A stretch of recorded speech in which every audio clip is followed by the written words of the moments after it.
What happened when you broke the rules for a stranger? The coolest thing my school made was a vent line, like a hotline for students to rant about anything anonymously. I volunteered during senior year, and most of the time, I spoke to freshmen who cried about their first failed exams. But this call was different. His voice caught me completely off guard. It was deep and confident, but tired. "Hey, so how does this work?" he asked nervously. "Just tell me what's on your mind," I told him. Then he proceeded to humbly brag about his popularity. "I'm just tired of all these girls chasing after me," he sighed. Now, I should have given him the usual speech about finding authentic connections, but something in his tone bothered me. "Have you tried saying no?" I asked in a tone that came out sassier than I meant to. He went quiet before bursting into laughter. "Thanks for your honesty. Same time tomorrow?" he asked. I was supposed to say no. The whole point of the vent line was one-time anonymous support, but there was something about him that made me want to hear from him again. So I broke the rule and said yes. The next call with him was completely different. He talked about more serious things that bothered him, like pressure from his dad to get a football scholarship, or how his friends only really cared about parties. "It feels like I'm always performing around them," he said softly. "I know what you mean. It's hard opening up when you're scared of disappointing the people you care about," I said, thinking about how my own parents were pushing me to go into med school instead of mathematics. "I'm curious. What do you actually want to be?" I asked. He sounded surprised on the other line. "I didn't think you were allowed to ask me questions." I laughed and said jokingly, "Please don't report me." "I would never. I don't think I could stand a day without ranting to you." I smiled. Each day we'd share stories, jokes, funny things we saw that day. Some days it felt like I was the one venting to him instead. It took only 4 calls for me to figure out I was opening up to the hottest guy in school, Dylan. The same guy who dated half the cheerleading squad, who really did have that effortless popularity. For 2 years I sat behind him in calculus, treating him like he belonged to another world where people were naturally beautiful and perfect at everything. I had hoped it wasn't him. We were too different. Even my best friend warned me. "When he finds out you're you, it's over. Guys like that don't notice girls like us." She was right, and I knew it, but I could not stop answering when he called.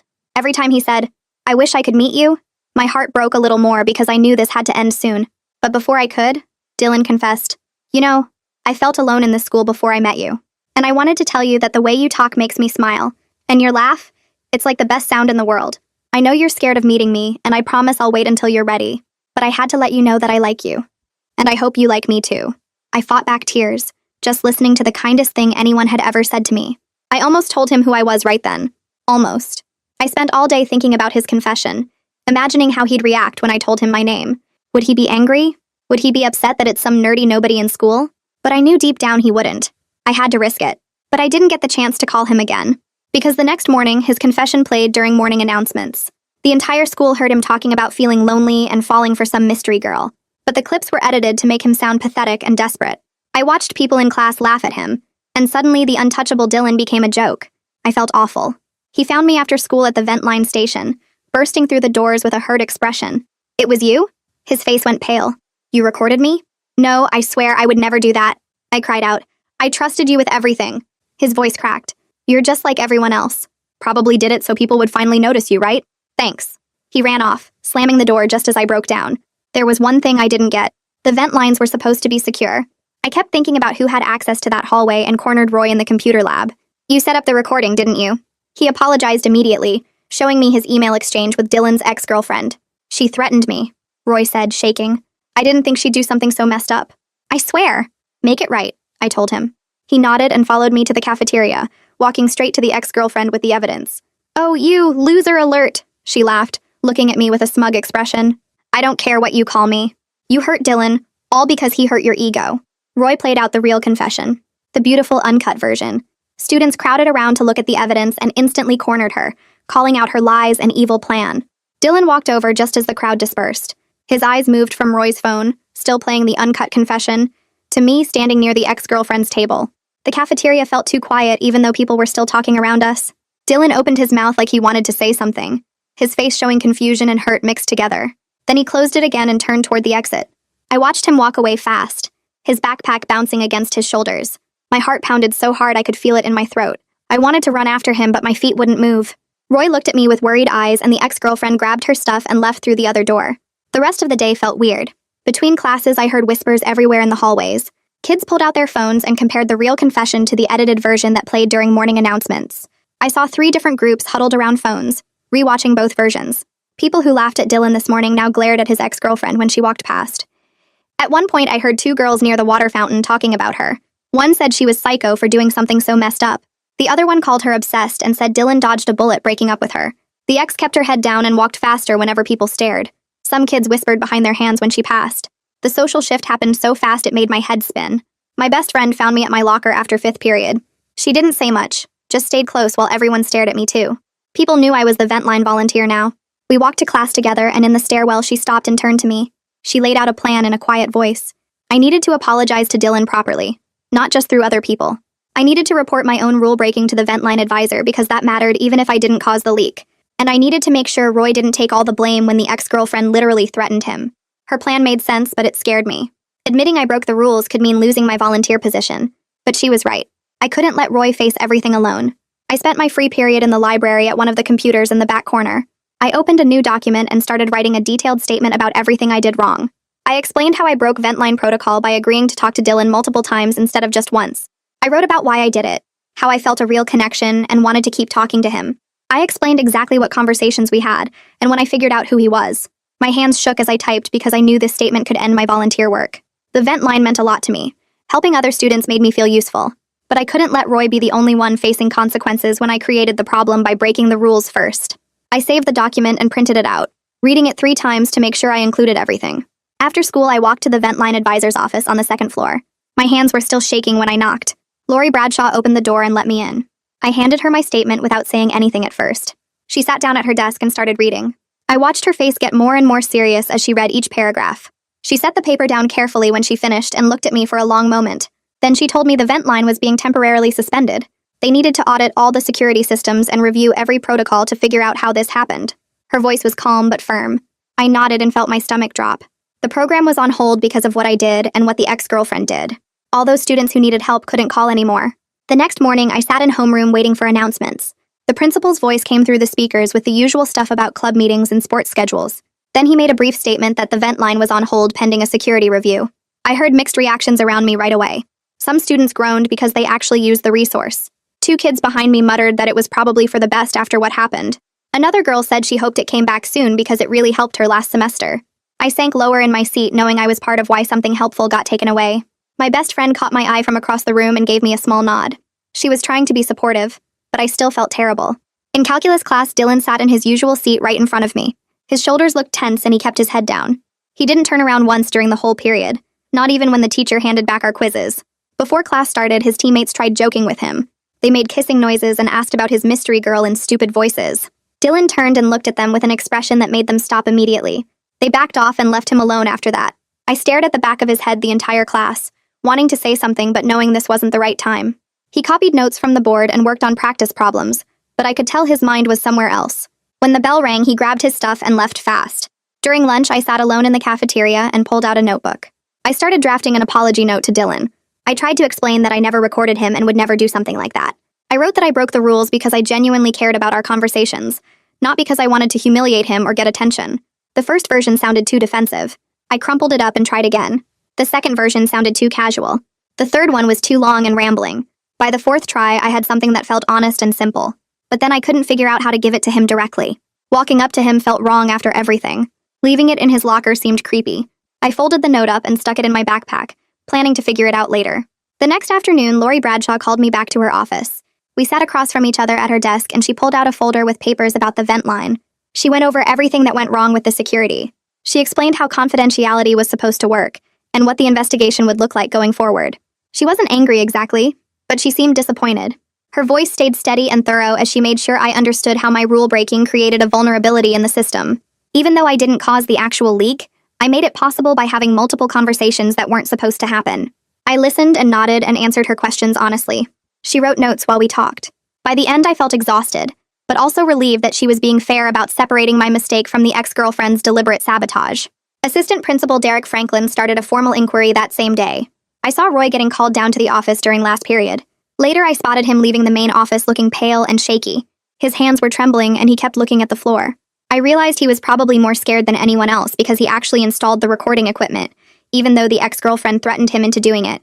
He had the emails as proof, but that didn't make facing the administration any less terrifying. I wanted to tell him it would be okay, but I didn't know if that was true. We were all waiting to see what the consequences would be. The next day at lunch, Dylan's ex-girlfriend sat at her usual table surrounded by her friends, and started talking loud enough that people nearby could hear. She waved her hands around while explaining how the whole recording thing was just a joke that went too far and how people were taking it way too seriously. Her friends nodded along at first, but I watched from 3 tables over as their expressions started to change. One girl pulled out her phone and scrolled through something, probably reading the actual evidence Roy posted. Another girl whispered to the person next to her, and they both looked uncomfortable. Then 2 girls at the end of the table picked up their lunch trays, stood up and walked to a different table without saying anything. The ex-girlfriend stopped talking mid-sentence and stared at their backs. Her face went red and she looked around the cafeteria like she was trying to figure out who else saw what just happened. Her eyes landed on me watching from across the room. She shot me a look that could have burned a hole through steel, but I didn't look away this time. I held her stare until she finally turned back to her remaining friends and tried to keep talking, but her voice sounded shaky now. After school, I headed toward the athletic wing looking for Roy because I wanted to make sure he was okay. I found him standing in the hallway near the locker rooms where Dylan's teammates were hanging around after practice. Roy walked right up to Dylan in front of everyone and started apologizing. His voice carried down the hallway as he explained that Dylan's ex-girlfriend had threatened him, and he knew that didn't excuse what he did, but he wanted Dylan to know the truth. The teammates stopped their conversations and turned to watch. Roy's hands were shaking and he kept looking at the floor between sentences. Dylan stood there in his practice gear with his gym bag over his shoulder and just listened without saying anything. When Roy finally finished talking, Dylan nodded once and said, "Okay," in this flat voice that didn't give anything away. Then Dylan turned and walked toward the exit. Roy stood there frozen in the hallway watching Dylan leave, and I could see on his face that he didn't know if that okay meant Dylan accepted the apology or was just done with the conversation. I found Zara Pearson at her locker the next morning and asked if she would do me a favor. I pulled out the folded apology note from my backpack and explained that I wanted to get it to Dylan, but didn't want to corner him or make things weird. Zara took the note and looked at my face for a long moment like she was reading something there. Then she agreed and promised she would put it in Dylan's locker before the end of the day. I thanked her and felt relieved that at least Dylan would get my actual words instead of just hearing things through other people. During our calculus pop quiz the next day, I worked through the problems and finished in about 15 minutes. I set my pencil down and glanced around the classroom. Most people were still working, but I noticed Dylan was erasing something on his paper and rewriting his answer. The bell rang and everyone started passing their quizzes forward, but Dylan was still writing. He erased again and his shoulders looked tense. It felt weird watching him struggle with something I found easy, like our usual roles got flipped. I felt guilty sitting there being good at math when he was having the worst week of his life. After school, my phone buzzed with a text from Zara. She said Dylan had thanked her for delivering the note and asked her to tell me he needs time to think. I stared at the message sitting on my bed and felt this mix of relief that he actually acknowledged it and disappointment that he wasn't ready to talk yet. But I knew I had to respect whatever he decided, and however long it took. The next afternoon, I got called down to Assistant Principal Franklin's office. He sat across from me at his desk with a notebook and asked detailed questions about the vent line procedures, my conversations with Dylan, and exactly when I realized who he was. He wrote down everything I said and kept his tone professional and careful. He made it clear that he was separating my rule-breaking from the ex-girlfriend's deliberate sabotage, saying they were investigating different levels of wrongdoing. I answered every question honestly, even though my stomach felt tight the whole time. 2 days later, someone leaked a group chat where Dylan's teammates had been mocking his romance hotline situation and making jokes about him being desperate for attention. The screenshots spread around school fast. Dylan left the group chat publicly with a message saying he was done with people who can't be real. I heard later from Zara that several guys on the team felt called out by that message and were arguing with each other about who started the mocking. The next morning, I walked into the computer lab and found Roy sitting alone at a workstation looking miserable. I sat down next to him and asked how he was holding up. He admitted he was scared everyone would remember him as the kid who helped ruin Dylan's reputation. His voice cracked when he said it. I promised him that people would see he came forward with the truth when it mattered, and that made a difference. He nodded but didn't look convinced. After calculus the next day, I was gathering my books when I heard Dylan talking to another student near the door.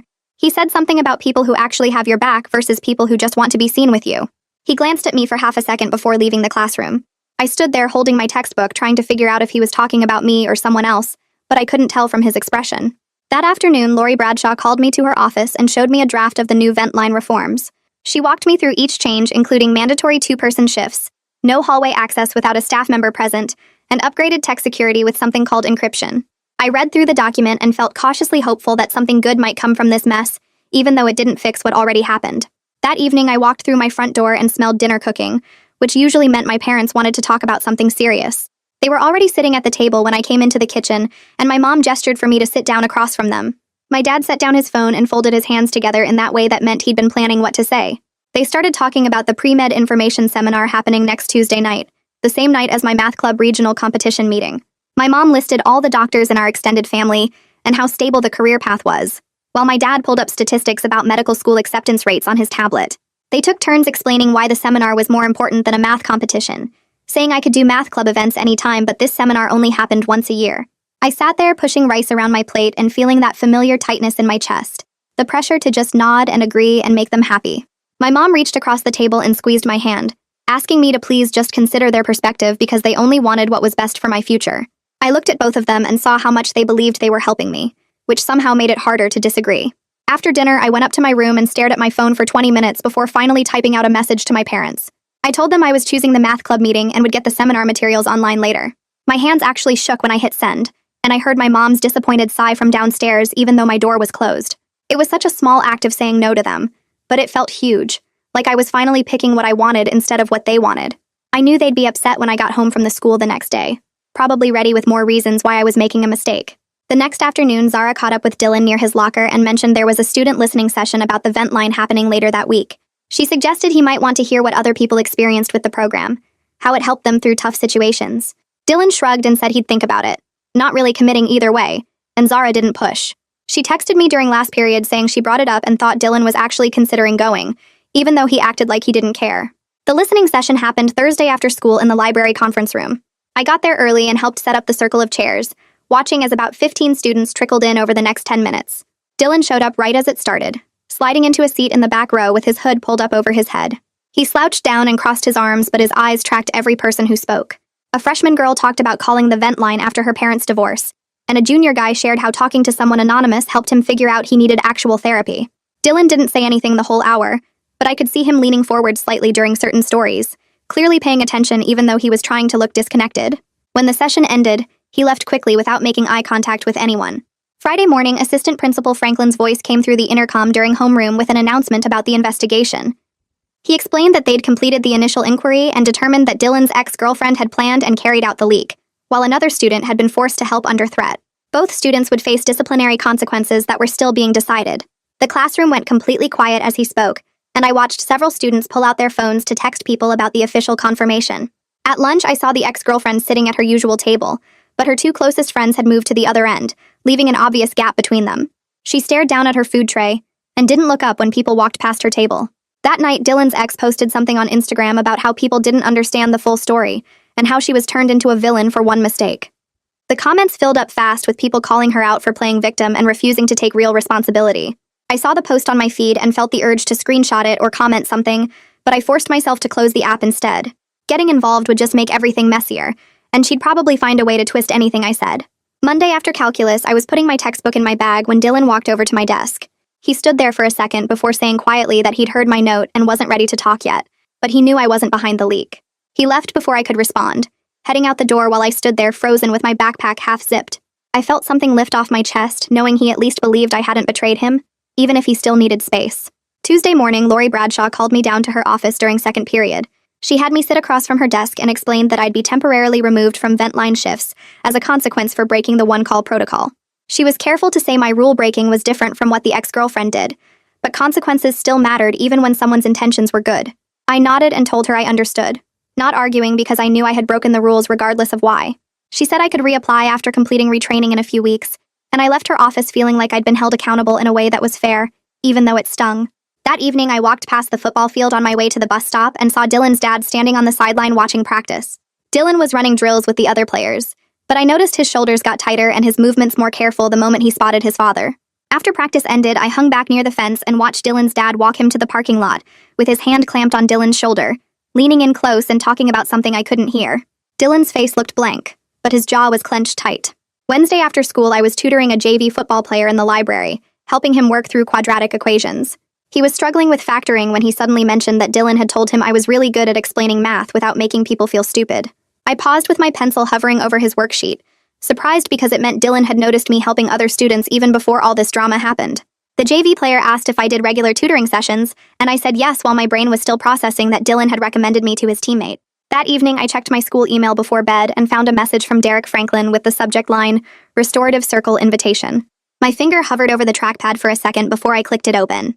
The email explained that next Thursday there would be a restorative circle with everyone directly involved in the vent line incident, including Dylan, Roy, the ex-girlfriend, and me. It said the circle was a chance for everyone to name the harm done and work toward repair, and it included an attachment with guidelines about how the process worked. My stomach twisted reading it because I'd have to face everyone at once in the same room. I read through the guidelines twice, trying to understand what I was supposed to say and how this whole thing would work. The document talked about focusing on impact rather than intent, taking responsibility without making excuses, and listening without defending yourself. I closed my laptop and lay in bed staring at the ceiling, thinking about sitting across from Dylan while we all talked about what happened. The next day at lunch, I sat with Zara in our usual spot near the windows and told her about the restorative circle. She listened while eating her sandwich, nodding occasionally as I explained how nervous I felt about the whole thing. I picked at my food without really eating and said I wasn't going to push Dylan or expect anything from him beyond what he was willing to give, and that I'd accept whatever he decided about our friendship. Zara set down her sandwich and squeezed my hand across the table. She said that was probably the most mature thing she'd heard anyone say all year. I felt a little better after that, knowing at least one person understood I wasn't trying to force anything with Dylan. We finished lunch talking about other stuff, but my mind kept drifting back to Thursday and what I would say in that conference room. Wednesday after school, I was walking past the gym to catch my bus when I saw Dylan's ex-girlfriend intercept him near the side entrance. I slowed down and pretended to check my phone, staying close enough to see what was happening. She positioned herself in front of him so he couldn't easily walk around her, and I could see her mouth moving as she talked. From where I stood, I couldn't hear everything, but I caught phrases that sounded like an apology mixed with a lot of explanations. She kept gesturing with her hands and touching her chest like she was trying to show how sorry she felt. Dylan stood there with his arms crossed, listening politely without interrupting. She talked for maybe 2 minutes straight, and when she finally stopped, he said something short that made her face change. He stepped around her and walked away toward the parking lot, leaving her standing there with her mouth open looking shocked. I turned and headed for my bus before she could see me watching, but I felt a weird sense of satisfaction knowing Dylan didn't accept whatever half apology she'd tried to give him. That night, I sat at my desk with a blank document open, trying to write talking points for the restorative circle. I needed to focus on the harm caused and what repair looked like, not on my feelings about Dylan or what might happen between us. I typed out a list of things I wanted to say, starting with how I broke the one-call rule and created a vulnerability in the system. I wrote about understanding that my actions had consequences even though I never intended harm. I kept deleting sentences that mentioned how much I cared about talking to Dylan, because this wasn't about romance or what I wanted from him. This needed to be about accountability and making things right. I spent 2 hours working on the document, cutting out anything that sounded like I was making excuses or trying to explain away what I did. By the time I finished, I had 3 short paragraphs that felt honest and focused on taking responsibility. I printed it out and stuck it in my backpack, then tried to do homework but couldn't concentrate on anything. Thursday afternoon, I walked into the conference room where the restorative circle was happening and saw chairs arranged in a circle with Lori sitting in one of them. Dylan was already there sitting across from the door, and Roy sat 2 chairs to his left looking pale. The ex-girlfriend came in right after me and took a seat on the opposite side from Dylan. Derek Franklin sat next to Lori, holding a folder with papers inside. Lori welcomed everyone and explained how the circle would work, reminding us that this was about naming harm and working toward repair. She said each person would take turns talking about what they experienced or caused, and everyone else would listen without interrupting. She started by asking Roy to go first, since he was directly involved in installing the recording equipment. Roy's hands shook as he pulled out a piece of paper with notes on it. He explained how the ex-girlfriend threatened to spread rumors about him if he didn't help her, showing the group printed emails as evidence. His voice cracked when he said he knew being threatened didn't excuse what he did, and that he should have reported her to an adult instead of complying with her demands. He talked about how guilty he felt when Dylan's confession got played over the announcements, and how he'd been losing sleep over it. When he finished talking, he folded his hands in his lap and stared at the floor. Lori thanked Roy for his honesty and turned to the ex-girlfriend next. She started by defending herself, saying she never meant for things to go as far as they did, and that she was just upset about the breakup. Lori gently interrupted and redirected her to focus on impact rather than intent, asking her to name the specific harm she caused. The ex-girlfriend's face got red and she was quiet for a long moment. Then she admitted she was jealous that Dylan moved on and scared of losing her social status at the school.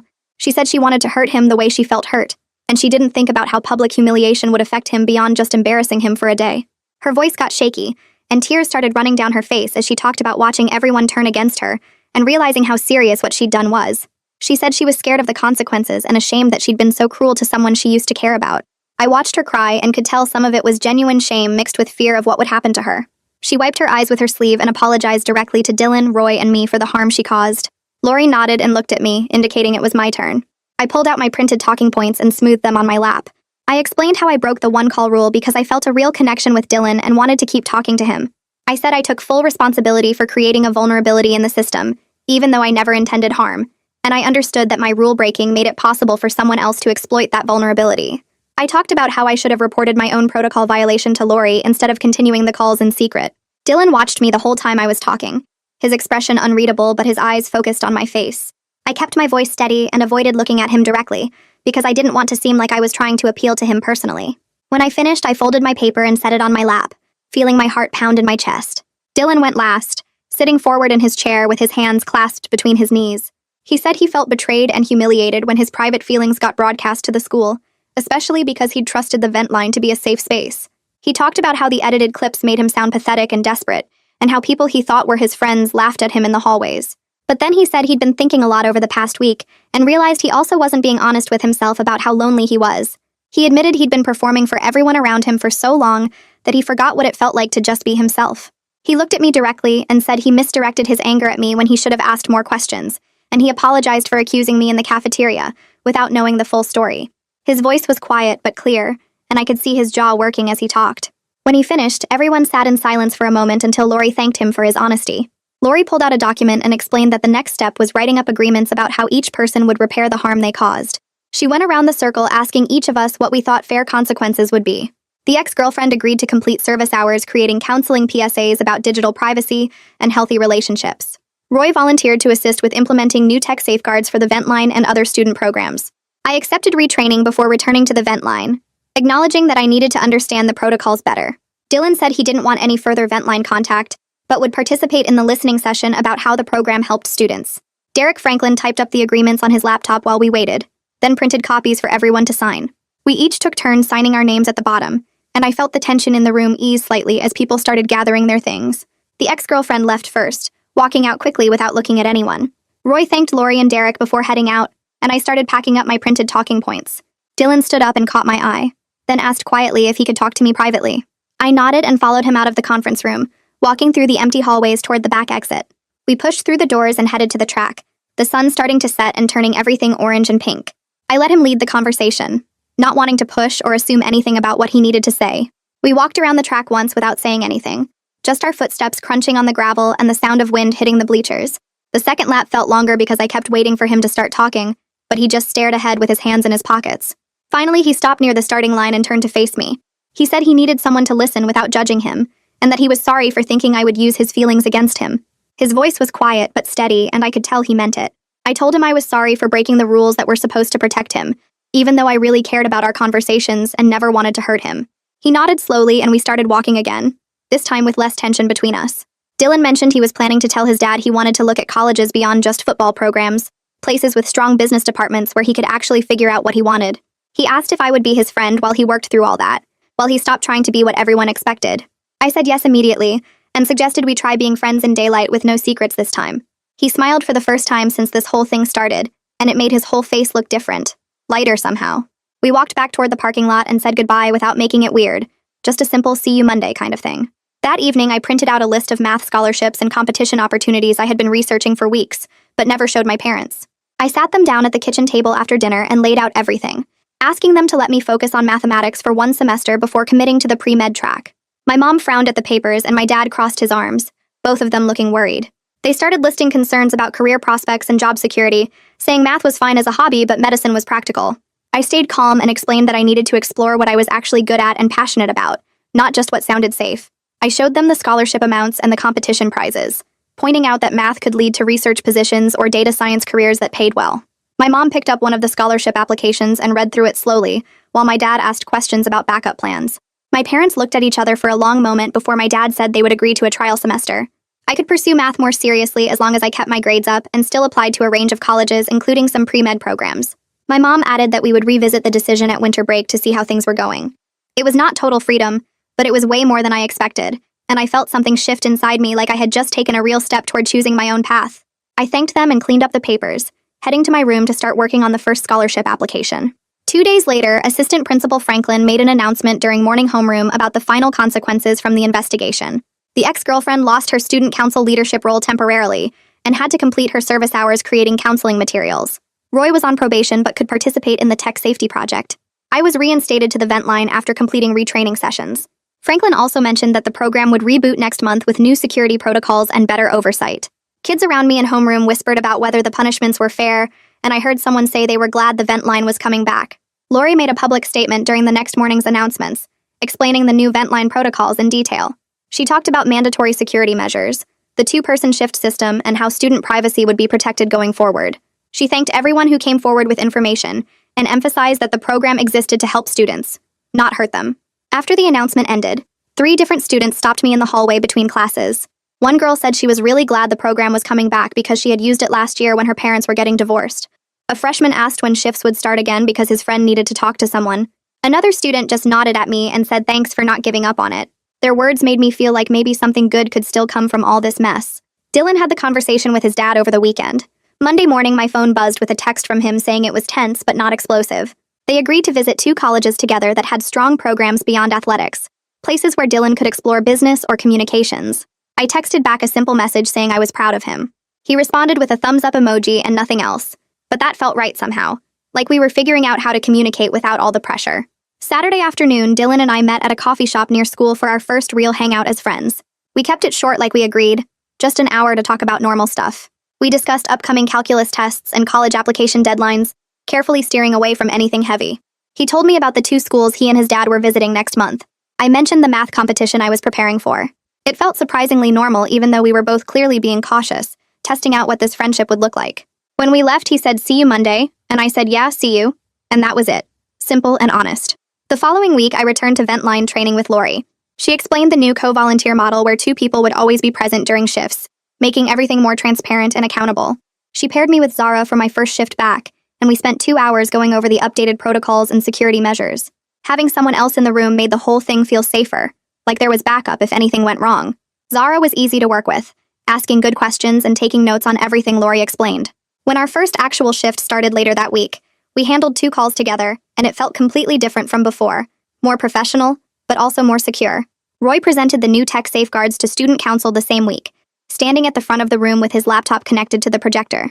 He walked through the encryption system and access controls he helped design after working with the IT department. His voice shook a little at first, but got steadier as he explained how the new system would prevent unauthorized recording or access. A few students asked questions about how the encryption worked, and whether it would slow down the system. One girl from student council thanked him directly for helping fix the problem instead of just walking away from it. I watched Roy stand a little taller after that comment, his shoulders relaxing like maybe he was starting to see himself as someone who solved problems instead of someone who made one terrible mistake. The music playlist started showing up on my phone during the morning bus ride 3 days later. Dylan sent the first one with just a simple message saying he thought I'd like it. And when I opened the playlist titled Math Nerd Anthems, I couldn't help smiling at songs like She Blinded Me with Science and Weird Science mixed with actual good indie rock. I sent back songs for guys who are too popular that afternoon, including tracks about being misunderstood and wanting something real, and the next morning on the bus I heard him laugh out loud 2 seats behind me while scrolling through his phone. We kept it up for the next week, sending playlists back and forth with increasingly funny titles, and the light banter we used to have on the vent line started coming back without any weight or expectations attached to it. He'd text commentary about specific songs during lunch, and I'd respond with equally sarcastic observations, and it felt easy in a way our friendship hadn't felt since before everything exploded. The ex-girlfriend passed me in the B-wing hallway on a Tuesday morning while I was switching out textbooks at my locker. She slowed down as she approached, and I braced myself for another excuse or justification, but instead she just stopped a few feet away and said quietly that she was sorry for everything. Her voice sounded different from the cafeteria confrontation, less defensive and more genuine, like she'd actually been thinking about what she did instead of just trying to avoid consequences. I closed my locker and looked at her for a second, then nodded and said okay because I wasn't ready to forgive her completely, but I could at least acknowledge she was trying to do better. She nodded back and kept walking toward the counseling office where she was working on her PSA project, and I felt a small shift in my chest like maybe someday this could actually be behind us. Dylan turned around in his seat before the calculus bell rang on Wednesday morning, catching me mid-equation in my notebook. He asked if I could help him study for the test next week, admitting he'd been struggling with the material all semester and was worried about his grade dropping. I agreed immediately without making a big deal about it, and we set up a study session at the library for Thursday after school, where we could actually focus on derivatives and integrals instead of all the social drama that had been following us around. His teammates made some jokes about him getting private tutoring, but he ignored them completely, and I appreciated that he didn't let their comments change his mind about asking for help. The library study room on Thursday was quiet, except for the sound of pencils on paper and occasional questions about problem sets. Dylan worked through the first few practice problems slowly, erasing and rewriting his work multiple times before showing me his attempts. About 30 minutes in, he admitted that he'd always felt pressure to be naturally good at everything, like asking for help meant admitting he wasn't as capable as everyone thought he was. I set down my pencil and told him that asking for help was actually the smartest thing anyone could do, that recognizing what you don't know and finding people who can teach you is how you actually get better at stuff. He looked at me like I'd just said something completely new, his expression shifting from embarrassed to thoughtful, and then he went back to the problem set with more confidence in his questions. My best friend found me at my locker Friday morning and walked with me to homeroom, bringing up how I'd handled everything over the past few weeks. She said she was impressed with how I took responsibility for breaking the vent line rules without letting people walk all over me, maintaining boundaries while still being accountable for my choices. Then she mentioned that watching me set limits with my parents and navigate the whole restorative process made her think about her own tendency to avoid conflict, instead of addressing problems directly. We talked about it through homeroom and into lunch, and I realized she'd been paying attention to more than just the Dylan drama, actually seeing how I was growing through the whole mess. The vent line relaunch happened the following Wednesday, with a small ceremony in the library conference room after school. Lori Bradshaw stood at the front and thanked everyone who helped improve the program, emphasizing that the vent line was stronger now because people were willing to address problems instead of hiding them or pretending everything was fine. She talked about the new security measures, the co-volunteer model, and the importance of maintaining student trust while ensuring accountability.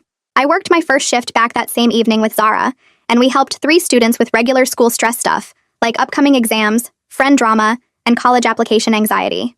Having someone else in the room made everything feel more secure, and by the end of the shift, I felt like I was actually helping people again, instead of worrying about what could go wrong. The JV player I'd been tutoring approached Dylan at football practice the next day and told the whole team that I'd helped him pass his last math test without making him feel dumb about not understanding the concepts. 2 more players came up to me in the cafeteria that Friday, asking if I did tutoring and what my rates were, and I saw Dylan grinning at me from across the room when he overheard them. He looked genuinely pleased that people were recognizing what he'd apparently known all along, that I was good at explaining complicated things in ways that made sense. I set up tutoring sessions with both players for the following week, and suddenly my schedule was fuller than it had been in months. My parents showed up to the regional math club competition on Saturday morning, sitting in the back row of the auditorium while I competed in the problem-solving category. I placed second out of 23 students, working through a complex probability problem on the whiteboard, while the judges timed my explanation. Afterward, my mom came up and admitted she didn't realize how serious and competitive math competitions actually were, that she'd always thought of math club as more of a hobby than a real academic pursuit. My dad added that he could see how passionate I was when I was working through problems, the way my whole face changed when I figured something out. They didn't say anything about pre-med or changing their minds completely, but I could tell something had shifted in how they saw my math interests. Dylan texted me late Sunday night saying he'd told his dad about applying to 3 schools with strong business programs, in addition to the athletic scholarship options. His dad was disappointed according to the text, had spent an hour listing all the reasons football was Dylan's best path forward, but eventually agreed to support whatever choice Dylan made about his future. The next text came through a few minutes later saying it was the first time Dylan felt like he was making decisions for himself, instead of performing for everyone else, and I could feel the relief in his words even through the screen. I texted back a simple congratulations, and he sent a thumbs up, and I set my phone down, feeling genuinely happy that he was figuring out what he wanted. The ex-girlfriend completed her PSA series about digital privacy and consent by the end of the month, producing 5 short videos that the counseling department reviewed and approved for use in freshman orientation next year. I heard about it through Zara, who mentioned that the videos were actually pretty good and didn't feel preachy or fake. The ex-girlfriend stopped trying to defend herself or explain her actions to anyone, just focused on finishing her service hours quietly and staying out of everyone's way. She didn't become friends with anyone involved in the situation, but she also stopped glaring at people in the hallways or posting vague things on social media, and that felt like progress, even if it wasn't forgiveness. I finished my vent line retraining over the next 2 weeks, meeting with Lori twice a week to go over the new protocols and practice handling difficult calls with a partner present. On my last session, she handed me a new volunteer certification with my name printed at the top, and I noticed she'd written a note in my file about demonstrating accountability and growth throughout the process. She walked me to the door afterward and told me quietly that handling mistakes with honesty is what separates good volunteers from great ones, and I felt something settle in my chest, knowing I'd done the right thing, even though it was hard. The district IT coordinator sent Roy an email 3 days later asking if he'd be interested in a summer internship working on student privacy systems for all the schools in the area. Roy showed me the email during lunch with genuine excitement lighting up his face, talking fast about the projects he could work on and the experience he'd gain.